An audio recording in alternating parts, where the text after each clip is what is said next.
Break બાદ હવે આગળ વાત કરીએ તો સાબરકાંઠા જિલ્લાનું પ્રથમ સ્નેહ મિલન અને ઇનામ વિતરણ સમારોહ યોજાયો। 100 થી વધુ તેજસ્વી તાલાઓનું સન્માન કરાયું। સાબરકાંઠા જિલ્લાનું પ્રથમ સ્નેહ મિલન અને ઇનામ વિતરણ સમારોહ યોજાયો। 100 થી વધુ તેજસ્વી તાલાઓનું સન્માન કરાયું। હિંમતનગરના ડોક્ટર નલિનકાંત ગાંધી ટાઉન હોલમાં આજે હિંમતનગરમાં અખિલ ગુજરાત પ્રજાપતિ સંઘ વડોદરા પ્રેરિત સાબરકાંઠા જિલ્લાનું પ્રથમ સ્નેહ મિલન સમારોહ અને ઇનામ વિતરણ સમારોહ યોજાયો। સમાજના 100 થી વધુ તેજસ્વી તાલાઓનું સન્માન કરવામાં આવ્યું। આ પ્રસંગે હિંમતનગરના ધારાસભ્ય વીડી ઝાલા, સાબરકાંઠા અરવલ્લીના સાંસદ શોભનાબેન મહેન્દ્રસિંહ બારૈયા ઉપસ્થિત રહ્યા હતા।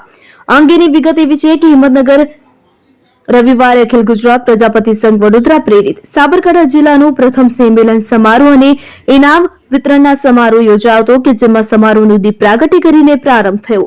ત્યારબાદ સ્વાગત ગીત રજૂ કરી મહેમાનોનું ફૂલહારથી સ્વાગત કરવામાં આવ્યું હતું।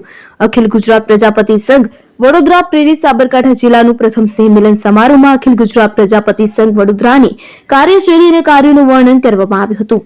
સમાજના ધોરણ 10 અને 12 ડિપ્લોમા, સ્નાતક, અનુસ્નાતક સહિત 100 થી વધુ તેજસ્વી તાલાઓનું સન્માન સાબરકાંઠા અરવલ્લી જિલ્લાના સાંસદ શોભનાબેન મહેન્દ્રસિંહ બારૈયા, હિંમતનગરના ધારાસભ્ય વીડી ઝાલા, અખિલ ગુજરાત પ્રજાપતિ સંઘ વડોદરાના ટ્રસ્ટી પ્રવીણભાઈ અંબાલાલ પ્રજાપતિએ કરવામાં આવ્યું હતું।